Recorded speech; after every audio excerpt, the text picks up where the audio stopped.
अरे सुनो भाई,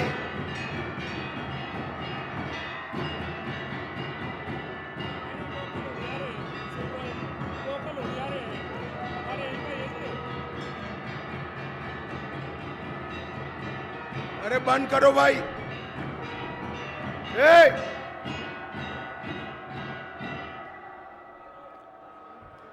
मेरे साथ बोलिए, भारत माता की। क्यों भाई, क्या हो गया जाट बेल्ट वालों की आवाज को? मोदी जी को तीसरी बार प्रधानमंत्री बनाना है या नहीं बनाना है?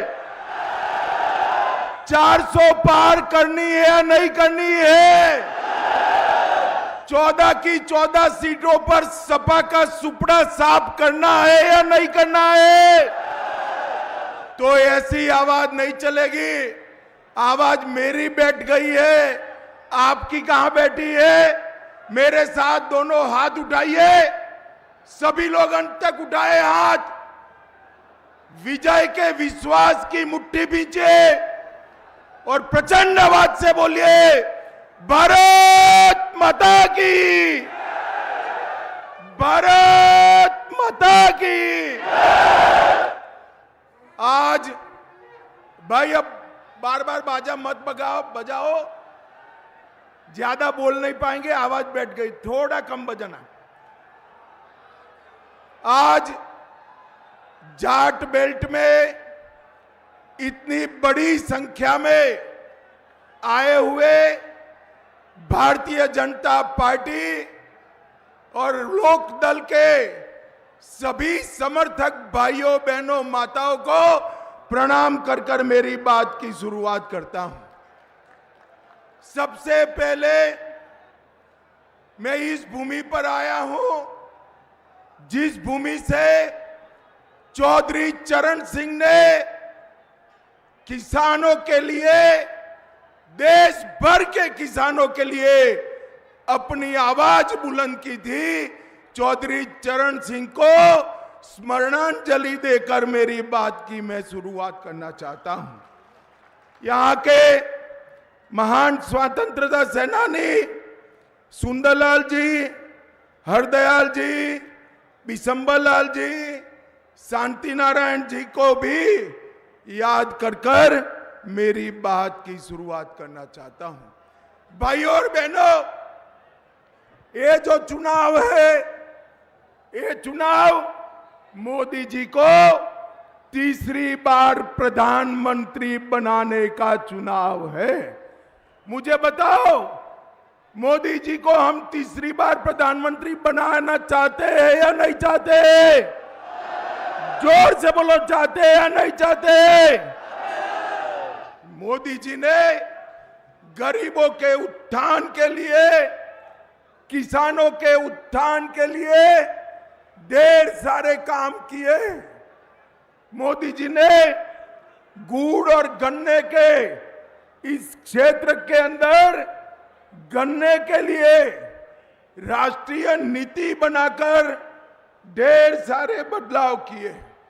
भाइयों और बहनों, आप याद करिए, जब कांग्रेस की सरकार थी, गन्ने की एफआरपी 210 प्रति क्विंटल थी, 210, और आज 340 रुपया प्रति क्विंटल करने का काम मोदी जी ने किया है।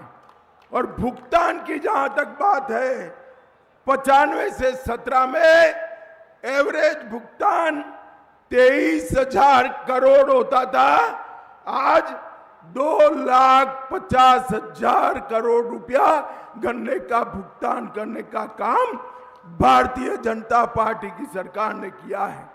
इसके साथ साथ चीनी मिलें, बसपा के शासन में 19 चीनी मिलें बंद हुई, अखिलेश के शासन में 10 मिलें बंद हुई, और भाजपा के शासन में 20 से अधिक चीनी मिलों को शुरू किया गया और 5 नई चीनी मिलें आज नई बनाने का काम हुआ है। और हमने इथेनॉल की पॉलिसी लाकर पहले 2014-15 में इथेनॉल पेट्रोल में मिलाया नहीं जाता था, आज 154 करोड़ लीटर इथेनॉल मिलाया जाता है, जिससे गन्ना किसान की आय को बढ़ाने का काम हुआ है। भाई और बहनों, बैठ जाओ भैया, बैठ जाओ, कुछ नहीं है, बैठ जाइए, जरा बैठ जाइए सब लोग। भाई और बहनों, मुझे बताओ, ये कश्मीर जो है हमारा है या नहीं है? जोर से बोलो, कश्मीर हमारा है या नहीं है? धारा 370 हटनी चाहिए थी या नहीं हटनी चाहिए थी? एक कांग्रेस वाले 50-50 साल से धारा 370 को संभाल पर बैठे थे। मोदी जी ने दूसरी बार जब आपने प्रधानमंत्री बनाया, धारा 370 को समाप्त कर कर कश्मीर को भारत के साथ जोड़ने का काम किया। भाई और बहनों, नरेंद्र मोदी जी ने कश्मीर में से आतंकवाद को समाप्त करने का काम किया है। सर्जिकल स्ट्राइक और एयर स्ट्राइक कर कर पाकिस्तान के घर में घुसकर आतंकवादियों का सफाया करने का काम नरेंद्र मोदी जी ने किया है। भाई और बहनों, ये जो गठबंधन गठबंधन है, अखिलेश यादव जी की पार्टी, कांग्रेस पार्टी, ये कभी नहीं चाहते थे अयोध्या में राम मंदिर बने। मुझे बताओ, अयोध्या में राम मंदिर बनना चाहिए था या नहीं बनना चाहिए था? जोर से बोलो, बनना चाहिए था या नहीं बनना चाहिए था? एक कांग्रेस पार्टी ने 70 साल तक राम जन्मभूमि के मुद्दे को अटका कर रखा, लटका कर रखा, भटका कर रखा। मोदी जी ने केस भी जीता, भूमि पूजन भी किया और 22 जनवरी को रामलला की प्राण प्रतिष्ठा भी कर दी है। मोदी जी ने देश को सुरक्षित किया है। मोदी जी ने देश को समृद्ध किया है। मोदी जी ने एमएसपी पर आजादी के बाद सबसे ज्यादा खरीदी करने का काम नरेंद्र मोदी जी ने किया है। भाई और बहनों, आज मैं पश्चिमी उत्तर प्रदेश में आया हूं। 2014 में मैं भाजपा का प्रभारी था। मैं यहाँ आया था, कैराना से, मुजफ्फरनगर से, सहारनपुर से पलायन चालू हो गया था। यहां पर कोई सुरक्षित नहीं था। आपने 2017 में भाजपा की सरकार बनाई, योगी सरकार ने यहां पर गुंडों का आतंक बंद कर यहां पलायन रोका है और लोगों को सुरक्षित किया है।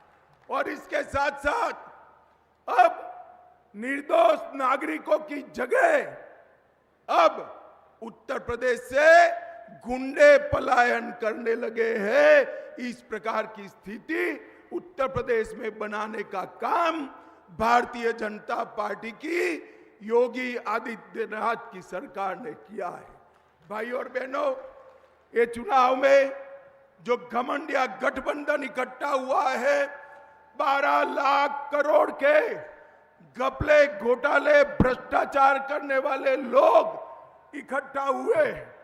मैं आपको बताना चाहता हूं, मोदी जी चौधरी चरण सिंह जी के गौरव समारोह में आए, उस दिन उन्होंने भ्रष्टाचारी बचाओ रैली बनाई और वो रैली में भ्रष्टाचारियों को संरक्षण देने की बात करी।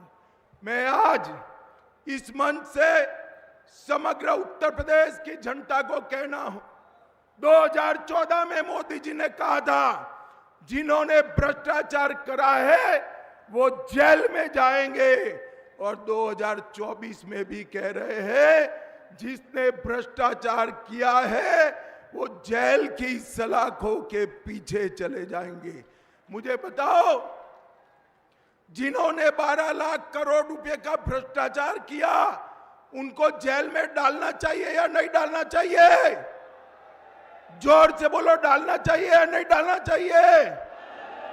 भाई और बहनों, उनका मकसद परिवार के लोगों को मुख्यमंत्री प्रधानमंत्री बनाना है। मोदी जी का मकसद देश के किसान, गरीब, मजबूत, दलित और आदिवासी को मजबूत बनाकर अपने पैर पर खड़ा रहना है। आज मुझे अंत में इतना बताइए, संजीव बालियान को प्रचंड बहुमत से जिताएंगे क्या? अरे जोर से बोलो, जिताएंगे? बालियान आगे आओ आप जरा। संजीव बालियान ने मंत्री रहते हुए पश्चिम उत्तर प्रदेश के लिए बड़ा काम किया है। संजीव बालियान को प्रचंड बहुमत से जिताएंगे? 14 की 14 सीधे मोदी जी की झोली में डालेंगे? मोदी जी को तीसरी बार प्रधानमंत्री बनाएंगे? 400 पार करेंगे? तो मेरे साथ दोनों हाथ उठाइए, उठाइए दोनों हाथ, विजय के विश्वास की मुट्ठी बींचे और प्रचंड आवाज से बोलिए, भारत माता की, भारत माता की, वंदे वंदे, जय श्री राम, जय जय श्री राम। आप सभी का बहुत बहुत धन्यवाद। मैं आमंत्रित करता हूं आज की सभा के सम्मानित अध्यक्ष आदरणीय संदीप मलिक जी को, वे आएं